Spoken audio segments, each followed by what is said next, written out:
Are you looking for peace of mind at your doorstep? Look no further. With the Blink Video Doorbell, your home's entrance is always within your control. Check out the link in the video description to learn more and get your Blink Video Doorbell on Amazon. Your home is in your hands. A violent pedophile who brutally raped and murdered his 8-year-old neighbor could be released from jail this fall due to a 2016 justice reform authored by Kamala Harris during her tenure as California's Attorney General. Adrian Jerry A.J. Gonzalez, 24, was just 15 when he lured Madison Middleton into his mother's apartment with promises of ice cream before strangling, stabbing, and raping her. The brutal killer then wrapped her body in plastic bags and threw it in a dumpster outside the Santa Cruz apartment complex where they both lived. Now, Gonzalez is set for release when he turns 25, a rule that applies to all offenders convicted in juvenile court in California. The killer has benefited from California's 2016 Public Safety and Rehabilitation Act, also known as Proposition 57, which changed the rules on juvenile offenders and meant those who committed crimes before they turned 17 can only be moved to an adult court following a full hearing.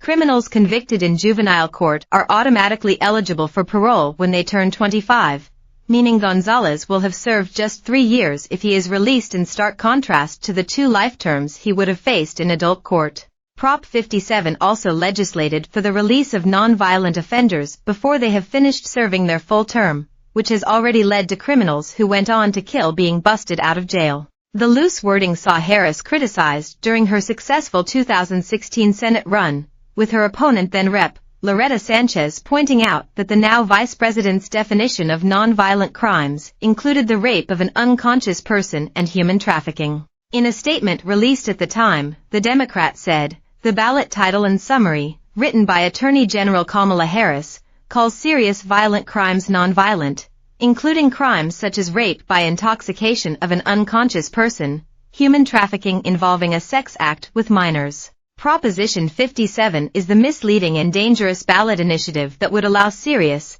violent criminals out on early release without completing their sentences. In Gonzalez's case, the problem was compounded by a 2019 California Senate bill called SB 1391 that extended Prop 57 and ruled that no one who committed their crime under the age of 16 can be tried in adult court.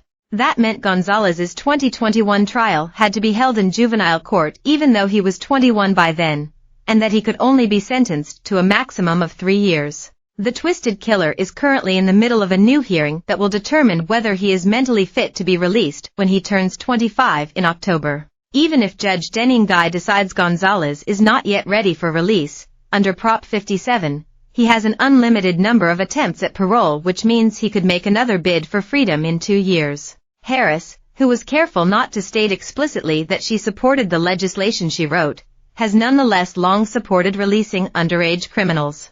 In June 2016, while the campaign for Prop 57 was in full swing, Harris released a mail shot entitled "Attorney General Kamala D. Harris supports legislation to end juvenile confinement." In the press release, she described measures to release juvenile criminals as common sense and smart on crime. She continued, "I am proud to support common sense, smart on crime legislation that helps those currently and formerly incarcerated overcome obstacles to get their lives back on track and meet their full potential." She went on to trumpet other child-focused bills she supported, with the mail shot concluding, "Attorney General Harris has a long-standing commitment to protecting and supporting children, holding accountable those who exploit or harm children, and pursuing innovative legal and policy solutions to combat crime by investing in children from a young age." The Gonzalez case sent shockwaves through the Santa Cruz community, with locals saying both Gonzalez and Madison were known in the area. One resident at the time told the LA Times that the case was devastating. "These are 2 of our kids, and one is dead and one has been taken away," they said. "This is the most horrible thing you can imagine." Despite his crimes and advanced age, Gonzalez has been serving his meager sentence in a youth prison called Sonoma County Juvenile Hall in Santa Rosa, California. Although he was Ja.